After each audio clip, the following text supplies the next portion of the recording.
It's the radio guy, Dr. Mike Prince. Welcome to another production here from the Open Mic Broadcast Network.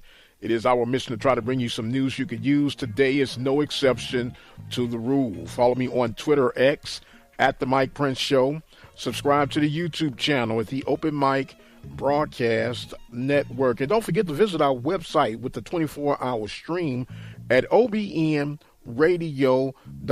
All you have to do is click on that 24-hour stream. You'll get a lot of great content right at your fingertips. With all that being established, let us jump right into today's episode. Well, the schedule has been released by ESPN for the football season, and a lot of people are turning cartwheels, and maybe I'm the only one who feels this way. I feel it's very deceptive of what we've just been presented. And I can hear you now, oh, wow, Prince, what are you talking about today? Well, it's simply this. They got the football schedule for the ESPN platform, and the Prairie View A&M University Panthers, out of 12 games, will have 8 of those games to be on ESPN. And here is where the deception comes as far as I'm concerned. Yes, you have 8 of your 12 games to be on ESPN platform, but only one of those games will be linear, and that's on the October 11th event, which is a Friday night, taking on the University of Arkansas at Pine Bluff in Pine Bluff. That game will be on Friday on ESPNU. All other games will be on ESPN Plus. And, oh, by the way, ESPN Plus has gone up on their subscription rate at $10.99 a month. And I can hear you now. Well, all you got to do is you can get it and, stop your subscription at the end of the football season. That's what they want you to buy. But we know the truth. Sometimes you forget, or just hard to go back and unsubscribe to this, that, and the other. They're banking and milking the fact that content on ESPN Plus, which is the exact delivery platform as the SWAC digital network. I know this sounds like a old horse I've been beating for years to those that listen regularly, but it is the same platform. You have to do the same prep. And in fact, what ESPN has done to quote-unquote cut corners, they've remotely used our Southwestern Athletic Conference TV men's talent or cameramen's talent, and they would have people even remotely do the games. And as a result, you get what you get. I'm happy that, hey, ESPN wants to somewhat acknowledge us, but we're so low on the food chain, and it's really going to continue to show. They've already did the adjustment with the Celebration Bowl. We talked about that a little while ago on how that's going to directly impact Southwestern Athletic Conference teams that would represent in that Celebration Bowl. We've talked about the 60-40 split that not only SWAC but all FCS programs are going to have to pony up on to help balance. And that's a word that's throwing me off. How is this balanced? But I don't want to go down that road just yet. We, HBCUs, are constantly always the ones that are making the adjustments and altering our rules to accommodate their rules.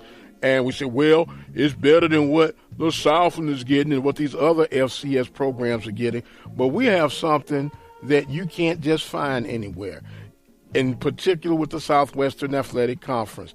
It is entirely, and I know I don't have to explain this to those who know, but from top to bottom, from your best team to your worst team, is HBCU led, HBCU staffed, HBCU centric as far as the players, player development, and the entire experience. And why do we keep adjusting and watering down. Who we are is who we are, and I don't mind paying the Southwestern Athletic Conference $11 a month. Heck, even if I had to pay $20 a month, if we can keep it on our level. Because what ESPN is doing, they're going to sit in there, charge the $11, and by the time they quote unquote do their administrative fees, we end up getting about $3 a hit. And yeah, we ain't got to worry about nothing. But look at what happens when we step in. It's not like we don't have the talent nor the resources to get this done.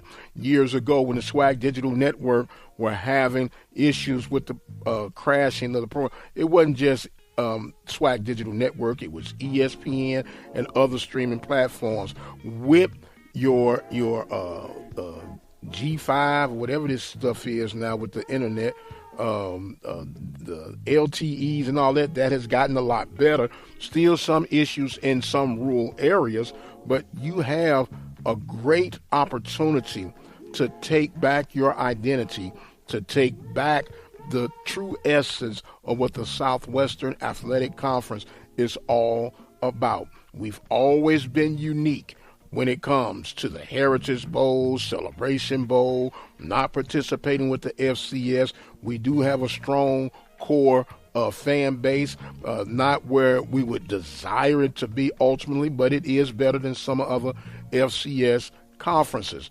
So why not we gather those resources together and make it work on our own terms?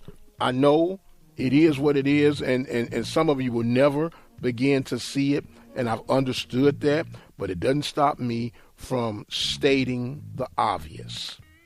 If you want to call this a relationship with the Southwestern Athletic Conference and ESPN, it has totally been one-sided. They've taken advantage of us from day one, and they continue to take advantage of us, and we're extremely excited. I've seen so many email releases. Oh, we're going to be on ESPN 8 times, 9 times, 7 times. But is it really better than the SWAC Digital Network? And we got more opportunity for reaching and going. Man, if you want to watch SWAC, they know how to get to the SWAC Digital Network. I'm so tired of us falling for the old banana in the tailpipe or in the tailpipe deal. No. Let's just go on ahead and bow our necks, man, and work with what we've got. I've ranted enough on this today. It is football season. You smell that? It's all in the atmosphere. July 16th, Birmingham, Alabama, SWAC Digital Media Day, starting at 10 a.m. Central Time, and we're looking forward to it. We'll be hearing from Coach Heiss Northern, from Coach Pettaway, even hear a little bit more from Ben, Jack, myself on our preseason picks for 2024.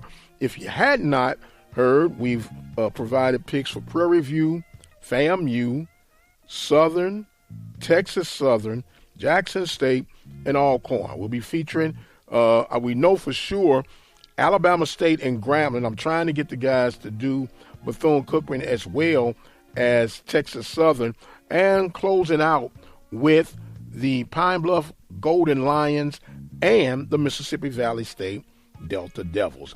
I am the radio guy, Dr. Mike Prince. I do need you guys to do me a huge favor, a couple of huge favors. Number one, I need you to follow me on Twitter X at The Mike Prince Show. Number two, I need you to click and join our YouTube channel and subscribe. That way you can get all that we release each and every day. And then I need you to go check out our 24-hour stream at obnradio.com. I've got the exit stage left. We are working on some new and exciting concepts here at the Open Mic, and we can't wait to share. But right now, I must exit stage left. So until the next time, you all be blessed, and we'll see you on the other side.